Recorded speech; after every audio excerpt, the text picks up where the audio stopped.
Les contes et légendes contiennent la sagesse de l'Afrique. Ils sont le voile qui recouvre les secrets de la tradition.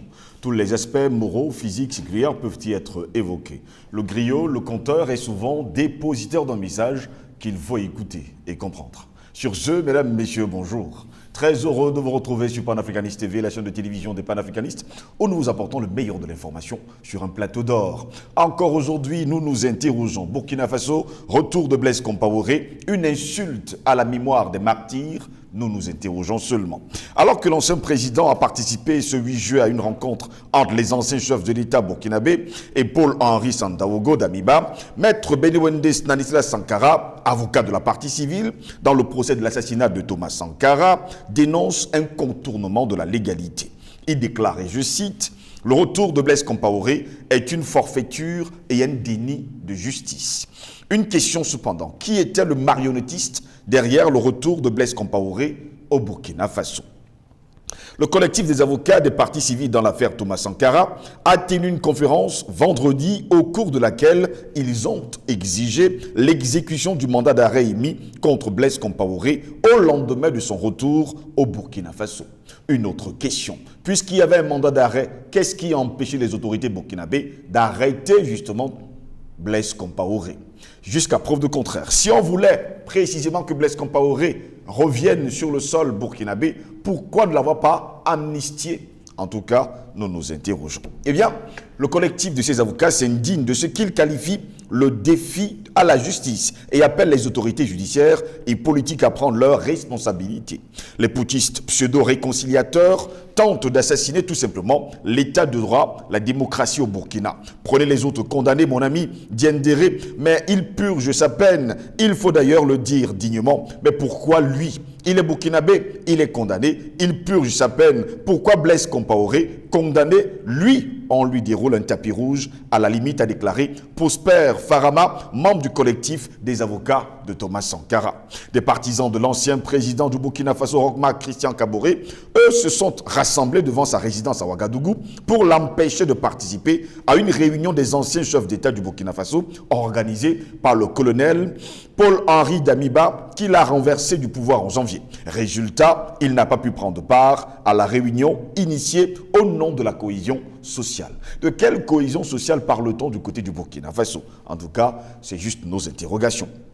La réconciliation nationale, parlons-en. Eh bien, Paul-Henri Sandaogo d'Amiba a appelé vendredi à Ouagadougou, aux côtés de l'ex-président Blaise Compaoré, à la cohésion sociale au regard de la situation difficile que traverse son pays en proie à la violence djihadiste. Mais tout le monde le sait, depuis le départ du pouvoir de Blaise Compaoré, eh bien, les djihadistes font leur travail avec justement un sourire au coin. Alors voilà pourquoi nous nous interrogeons. Burkina Faso, retour de Blaise Compaoré, une insulte à la mémoire des martyrs. En tout cas, c'est notre grande interrogation. Pour répondre à nos questions, nous sommes avec Paul Ella. Il est justement le président de African Revival qui prépare, on va le dire activement, les Pan African Awards pour le mois de décembre prochain.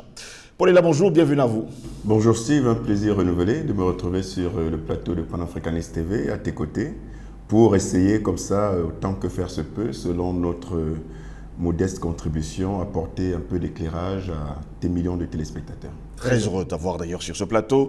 Paul Ella, jusqu'à pour de contrer les Pan African Awards, ça se prépare bien? Ça se prépare bien, vous savez que rien n'est évident, rien n'est facile, mais c'est quand ce n'est pas facile que c'est une bonne chose. Et donc on s'y attelle et nous allons... au fil des jours qui vont précéder et des mois même qui précèdent cet événement, tenir au courant tous ceux qui justement portent un intérêt à la cause panafricaine. Et comme on l'a toujours dit, j'aime à le répéter, aucune œuvre n'étant parfaite, on compte à chaque fois nous améliorer dans l'organisation, mais aussi, comme je le dis souvent, c'est un prétexte pour fédérer, pour rassembler, et l'aspect festif n'est que secondaire. Très heureux de vous avoir, hein, Paul. Et là, ce matin, notre interrogation, Burkina Faso, retour de Blaise Compaoré, une insulte à la mémoire des martyrs. Vous avez suivi cette actualité. Vous avez vu Blaise Compaoré revenir justement au Burkina Faso, le pays des hommes intègres.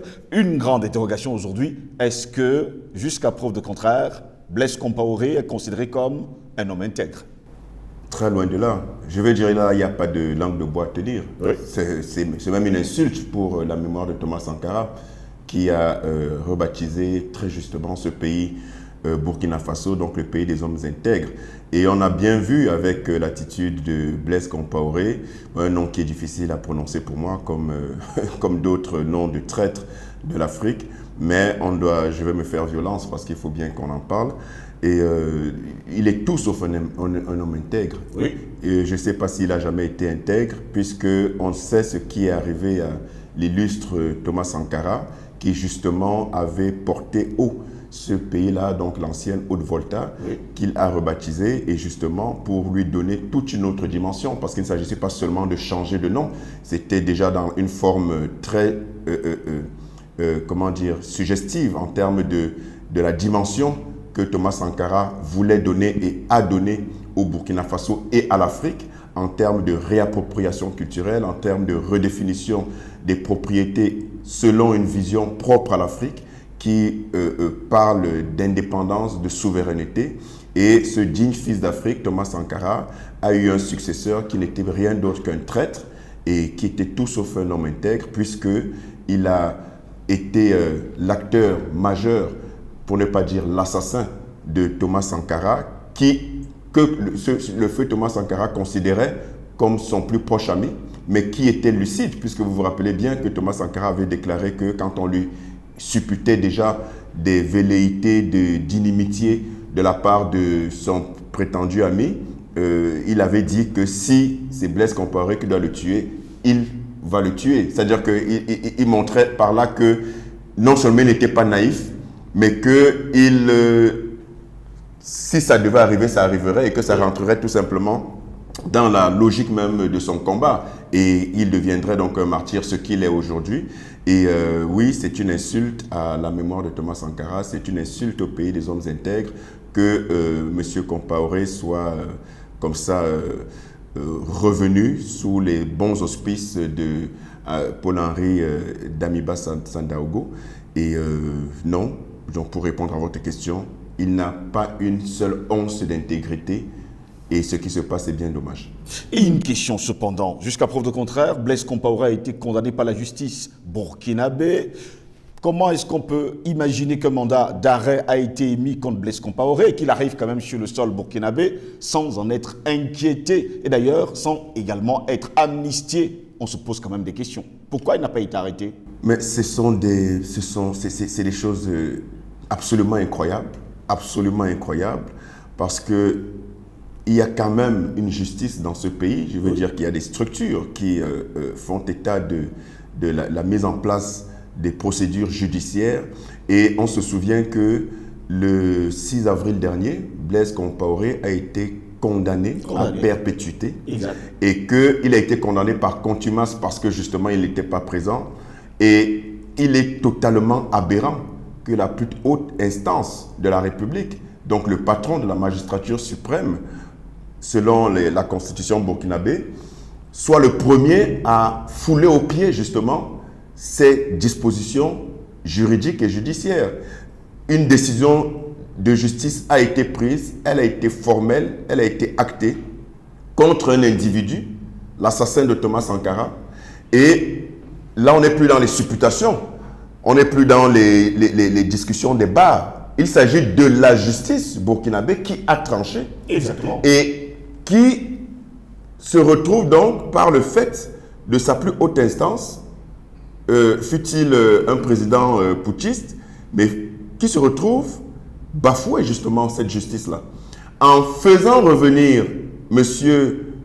Compaoré et en le recevant non pas comme un prisonnier et non pas comme un condamné à perpétuité, mais comme un ancien chef d'État. Est-ce que vous comprenez je ne sais pas, c'est extraordinaire. C'est extraordinaire. C'est-à-dire que vous avez donc une insulte, non seulement à la mémoire de Thomas Sankara, non seulement au Burkina Faso, mais en réalité aux intelligences de la planète entière. Parce que voilà un déroulement de la justice, d'une procédure judiciaire qui est claire et qui est contredite par la plus haute instance du pays. Il y a réellement un problème. Alors, la lecture que moi j'en fais, c'est tout simplement que, vous vous rappelez que Paul-Henri Damiba Sandaogo est arrivé au pouvoir par un coup d'État le 24 janvier dernier et que, comme au Mali, en réalité, il ne s'est pas levé pour faire ce coup d'État. Le peuple en avait marre. Il s'agit d'une démission par le peuple de l'ancien président Roch-Marc Christian Kaboré, qui justement avait montré suffisamment de faiblesse et enfin, il n'était pas à la hauteur. Il avait montré qu'il n'était pas à la hauteur en termes de problèmes sécuritaires du pays et la population avait exigé et obtenu son départ. Alors là, il s'agit d'une insulte à cette population-là qui s'est sacrifiée pour voir son avenir préservé, pour retrouver sa souveraineté et qui a salué l'arrivée justement de ces militaires au pouvoir, comme au Mali, parce qu'ils ont vu là un nouveau vent de liberté souffler. Oui. Mais aujourd'hui, ils sont en train de déchanter complètement parce que la junte au pouvoir, et là je précise bien la junte au pouvoir, vous comprenez que quand je parle du Mali, je ne le dis pas parce que je sais que là, ils sont en train de montrer qu'ils sont au service du peuple. Au Mali, oui. Oui. Par contre, au Burkina Faso, ils montrent bien qu'ils sont des laquais de la France qui, justement, n'a pas bronché. Vous vous imaginez bien. La France n'a pas bronché. Et vous vous rappelez qu'à l'époque de Roch-Marc Christian Kaboré, quand le procès de Thomas Sankara piétinait et s'enlisait, parce qu'au départ, il a été très engagé pour remettre ce procès-là sur la table, au bout d'un certain temps, on a bien vu qu'il avait été réorienté par des desiderata du colonialisme français, parce qu'à un moment donné, ça s'est enlisé. Quand Paul-Henri Damiba Sandaogo est arrivé au pouvoir, il a accéléré les choses jusqu'à l'aboutissement de la procédure judiciaire et donc à la condamnation. Mais ça, c'était par rapport à la pression populaire, parce qu'il voulait montrer qu'il vient changer la donne.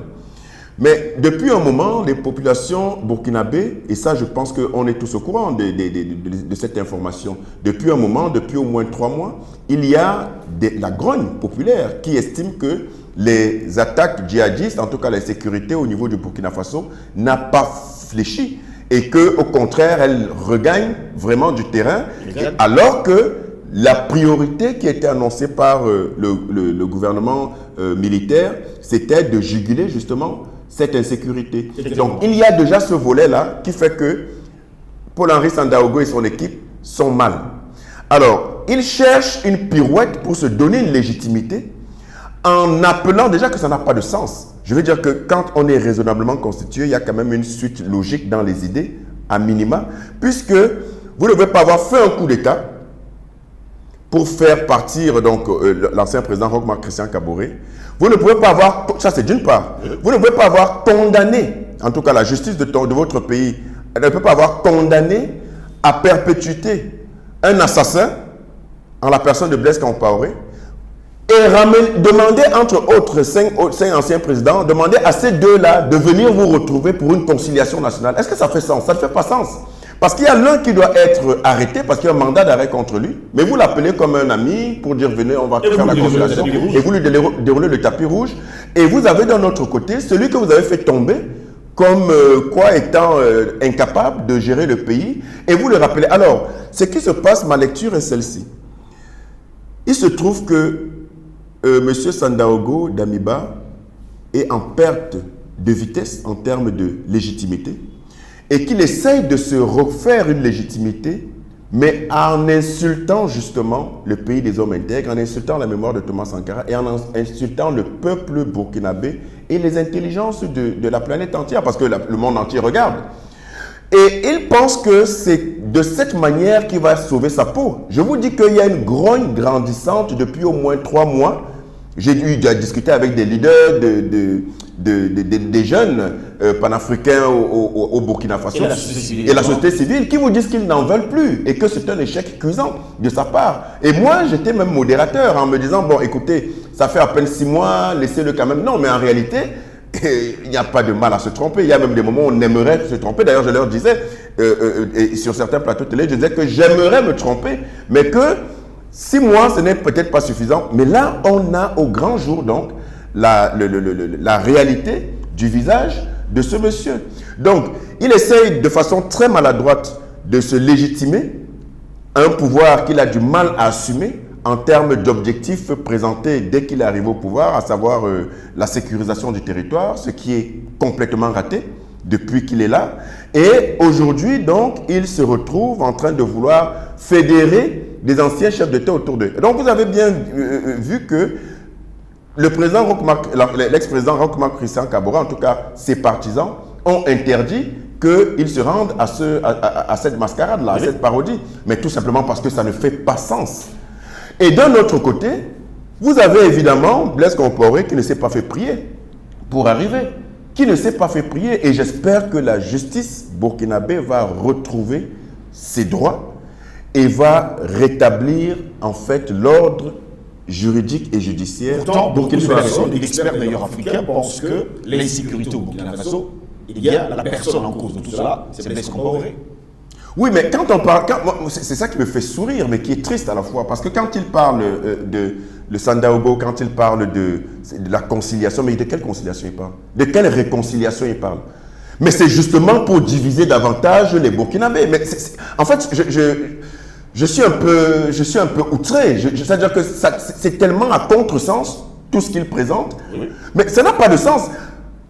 La seule chose qui puisse unir et être considéré comme germe de conciliation, de paix au Burkina Faso, c'est l'application de la loi, du droit et de la décision judiciaire, juridique et judiciaire.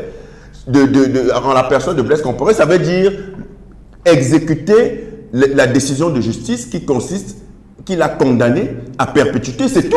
Mais c'est une décision de justice. Mais vous allez contredire une décision de justice pour dire que c'est pour la conciliation, ça n'a juste pas de sens. C'est contradictoire à l'ordre établi, en fait, à la décision de justice qui a été prise. Et la seule chose qui vaille pour les Burkinabés, pour les Africains en général et toutes les personnes du monde éprise de justice, c'est que justice soit faite, qu'elle soit appliquée pour l'assassinat de Thomas Sankara. Et le coupable est connu et il doit payer de ses actes, tout simplement. Et tout ce qui va à l'encontre de cette application de la décision de justice vise justement à déstabiliser le Burkina Faso, pas l'inverse. Donc là, on est carrément en train de faire n'importe quoi, c'est-à-dire contrairement au bon sens.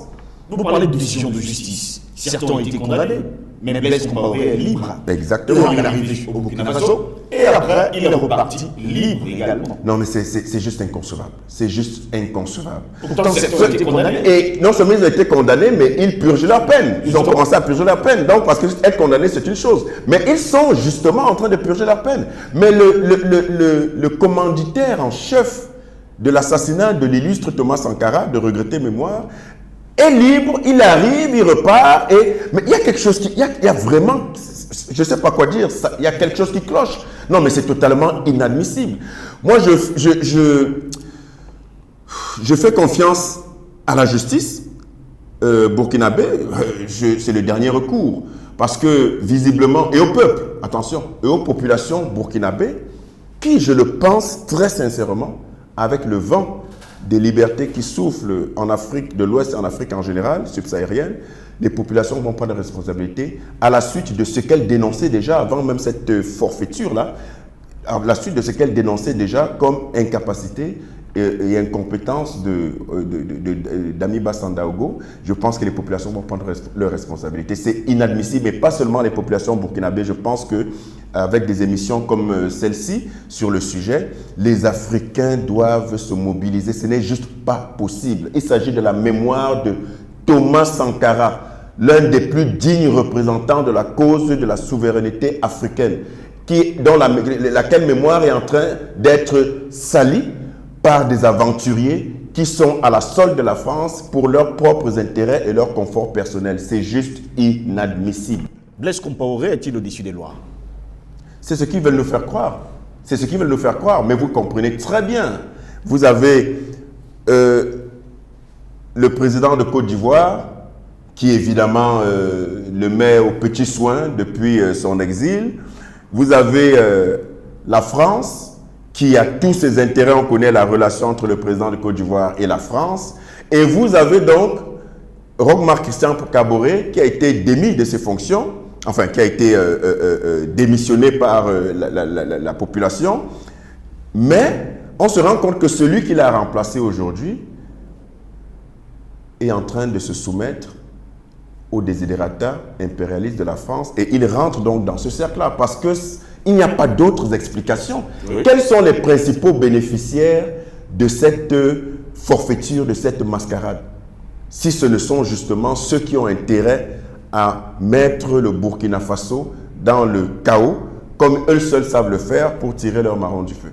Finalement, à quoi a servi de se retrouver avec les anciens chefs d'État, puisqu'il y a Macky Sall qui n'a pas participé, Blaise Compaoré, on ne l'a pas réellement entendu. À quoi ça servait justement pour Damiba de réunir ces anciens chefs d'État? Non, mais il ne savait pas que ça allait se passer comme ça, et c'est tant mieux. Il ne savait pas que ça allait se passer comme ça, il se disait que ça allait être un coup de communication extraordinaire, les cinq anciens chefs d'État autour de lui, pour lui rendre une légitimité qu'il n'a jamais réellement eue.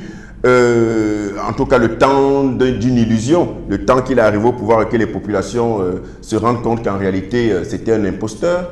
Et aujourd'hui c'est au grand jour. Il a donc voulu, en réalité c'est un coup de communication qu'il a voulu faire, en disant voilà je vous rassemble tous pour que ces anciens chefs d'État, quels qu'ils soient, même condamnés à perpétuité du fait de leur implication directe en tant que commanditaire même de l'assassinat de Thomas Sankara, peu importe, il a fallu les rassembler, faire son coup de communication pour dire voilà, nous sommes unis, voilà, mais c'est très mal pensé. Ces conseillers en communication ont été nuls sur ce point parce que non seulement, quand bien même ces chefs d'État seraient venus tous, ça n'aurait pas marché dans le sens de ce qu'ils souhaitaient parce qu'en réalité, ces anciens chefs d'État ne sont pas dépositaires de la souveraineté du peuple qui décide, lui, de qui il veut voir à la tête. La preuve, c'est que ce peuple-là fait partir Roch-Marc Christian Kaboré et pour se rendre compte ensuite que celui qui est arrivé là à Sandaogo n'était pas à la hauteur. Et ce coup de pub est d'autant plus raté qu'il n'y a que deux anciens chefs d'État. Un qui avait absolument intérêt à venir parce que poussé par ses mandants et pour échapper justement parce que évidemment que vous imaginez bien qu'il ne peut pas. Mais c'est ça qui est grave en fait. Vous dites bien que Blaise Compaoré ne peut pas prendre le risque de se déplacer, de venir à une invitation comme celle-là, sans avoir la garantie et l'assurance qu'il ne s'agit pas d'un piège. Parce que ça aurait pu être un piège pour le prendre. Mais vous imaginez bien qu'il n'est pas né de la dernière pluie, il a fait quand même 27 ans au pouvoir. Et il sait quand même, en tant que... comment dire, valet de la France pendant tous ces 27 ans, il est quand même rompu aux subtilités et au rouage des entourloupes et de la mesquinerie d'État. Donc, il sait très bien que ça pouvait être un plan pour l'arrêter et ça aurait été l'idéal parce que, en fait, mais malheureusement, pour le peuple burkinabé et pour les Africains, l'idée était ailleurs de la part de Sandaogo. Et donc, ce qui est grave, c'est que vous comprenez bien que de façon évidente, le président burkinabé actuel, Sandaogo, est de mèche et de connivence pour protéger justement Blaise Compaoré. Mais c'est ce que ça veut dire. Il ne peut pas s'être déplacé sans garantie. Alors, la garantie seule du président Sandaogo n'aurait pas suffi. Vous comprenez bien que derrière, il y a eu des garanties au président ivoirien dans le pays duquel il est exilé. Regardez bien les accointances. Et que le président ivoirien qui est le gouverneur privilégié et par excellence de la France, le représentant en Afrique, ne peut qu'avoir reçu le mandat de la France. Et la France ne peut qu'avoir eu la garantie de Sandaogo. Parce que Sandaogo donne la garantie à qui? Ce n'est pas à Compaoré.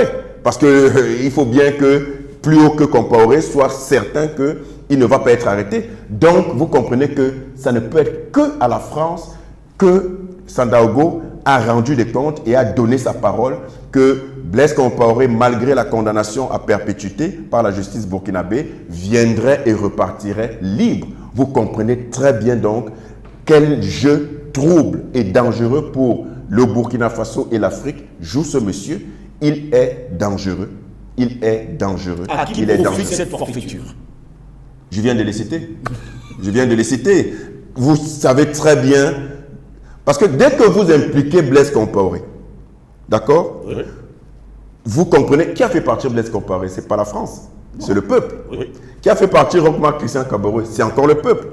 Alors, quels sont les ennemis des peuples d'Afrique qui aspirent à la souveraineté? Depuis toujours, quels sont les ennemis des peuples? C'est les mêmes qui ont asservi les Africains avec l'esclavage depuis le 15e siècle, qui sont les ennemis des peuples et de leur liberté parce que leur intérêt impérialiste et machiavélique, c'est de piller. Quels sont les ennemis des peuples pendant la colonisation? C'est encore les mêmes, parce qu'en réalité, la colonisation n'est qu'une forme édulcorée d'esclavage, pour bien qu'on se le dise. Il y a quelques intelligences instables occidentales qui vous expliquent que grâce à la colonisation, l'esclavage est terminé. C'est une bêtise intellectuelle qui n'a pas de nom. La colonisation était une forme édulcorée de l'esclavage, parce qu'après l'esclavage, on n'avait plus besoin d'autant de main-d'œuvre puisqu'on était passé à la révolution industrielle et maintenant il fallait trouver une autre formule, mais les objectifs étaient les mêmes, oui, à savoir de piller et d'asservir. Et le néocolonialisme d'aujourd'hui, avec sa façade en Afrique dite francophone qu'est la France-Afrique, quels sont les tenanciers et quels sont les bénéficiaires? C'est la France et tous ses valets de l'Afrique. Le mandat d'arrêt émis le 6 avril dernier a-t-il encore une importance? C'est la question qu'on se pose, mon cher Steve. Je serais mal placé pour vous dire, puisque je ne sais pas. Je suis très mal à l'aise, tu as pu le constater, très mal à l'aise, pas par rapport au sujet. Mais ce qui se passe là, je me met très, très mal à l'aise parce que je pense à la mémoire de notre illustre Thomas Sankara et je vois ses successeurs et j'ai mal. Mon cœur saigne pour le Burkina Faso, le pays des hommes intègres, que des malfrats prennent en otage à la solde de la France. Et mon cœur saigne également pour l'Afrique tout entière, parce que j'ai très mal, parce qu'à la suite du Mali et du valeureux Assimi Goïta, Choguel Kalamaga, du ministre Diop et tous les autres, qui sont de valeureux représentants de l'Afrique et qui tiennent bon, à la suite de ce qui s'est passé avec la Guinée-Conakry également, où on sent qu'il y a quelque chose, même si ce n'est pas totalement clarifié comme au Mali, mais il y a bien quelque chose qui est en train de se dessiner en termes de souveraineté du peuple de Guinée-Conakry. Et on s'est dit, avec le Burkina Faso, voilà, et d'un, et de deux, et de trois, et on s'est dit, et c'est parti pour la libération de toute l'Afrique. Mais quand il y a donc ce genre de fausses notes, ça fait mal. Ça fait mal parce qu'on se rend bien compte que le combat n'est pas gagné et qu'il y a encore des cailloux dans la chaussure des combattants. Et ces cailloux-là, parmi lesquels on a justement ce Sandaogo Damiba, qui en fait, pour moi, est une énorme déception et même un danger pour la souveraineté du peuple burkinabé et de l'Afrique tout entière. Pendant ce temps, Blaise Compaoré protégé par la Côte d'Ivoire et la France, ça signifie qu'il ne sera plus jamais arrêté, puisque on a eu quand même, les Burkinabés ont eu une occasion de l'arrêter ce week-end. Malheureusement, ça ne va plus jamais se répéter. Alors moi, pour moi, la seule solution là, la seule et l'unique solution, et je dis bien toujours, je suis qu'un humain, je peux me tromper. Il y a des moments où on aimerait se tromper. Pour moi, la seule solution là, c'est le peuple. Et celui ou celle, bien sûr, qui viendra remplacer ce que je peux considérer au regard de ce que j'ai vu là. Pour vous, il faut comme des débats. Pour moi, il n'y a pas de question. Déjà, je vous dis que c'est moi qui, avec les Burkinabés, les quelques Burkinabés avec lesquels j'ai eu des échanges, il y a quelques mois, c'est moi qui les calmais en disant, écoutez, mais eux, ils n'en veulent plus déjà. Je fais une bonne partie de la société civile et de la jeunesse panafricaine. Ils sont clairs là-dessus. C'est un échec cuisant, il est incompétent. Et là, ce n'était que par rapport à la situation sécuritaire du Burkina Faso. Mais là, c'est trop fort, Steve. C'est trop fort. Mais c'est juste impensable, en fait. Moi, j'en parle et j'en tremble parce que je me dis, mais comment on peut arriver jusqu'à ce niveau d'incohérence et de traîtrise? Mais la traîtrise est mise, pour moi en tout cas, ça c'est le comble, en fait. C'est la forfaiture par excellence qui met à nu, justement, ce qui pouvait encore être caché. Je vous ai fait selon ma petite compréhension. une analyse qui vous met en ligne de mire la France, le président ivoirien, ainsi de suite. Mais dès que vous avez vu ça, vous avez compris. Dès que vous avez vu ça, vous avez compris.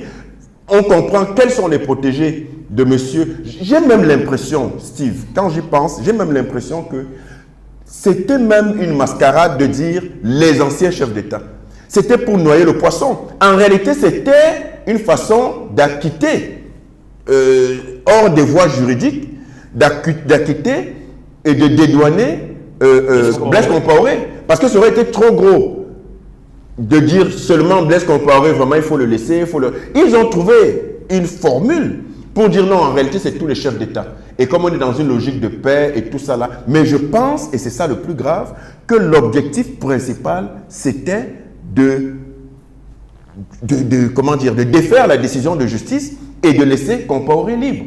Et j'insiste encore sur le fait que c'est impossible, là je suis quasiment certain, que Compaoré se déplace sans la garantie de la France.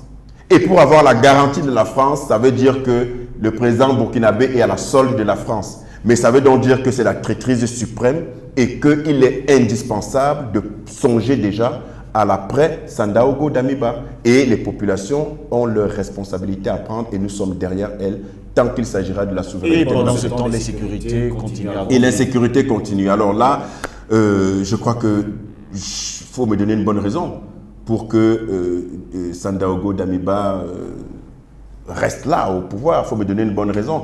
Le peuple qui a fait partir Blaise Compaoré après 27 ans de pouvoir, le peuple qui a fait partir Roch-Marc Christian Kaboré après le temps qu'il a fait au pouvoir, vous pensez vraiment que c'est Sandaogo qui va résister au peuple si le peuple burkinabé, tel que cela se présage, veut en découdre? Alors donc, cette forfaiture montre bien qu'on n'a pas un homme intègre à la tête du pays des hommes intègres et c'est donc incompatible. On sait ce qui doit suivre. Merci beaucoup à vous, Paul Ela, d'avoir été des nôtres ce matin. Merci. Mesdames, Messieurs, c'est ici que s'achève cette autre édition de Parole au panafricanisme sur Panafricanist TV. Au plaisir de vous retrouver très prochainement. Bonne journée à toutes et à tous.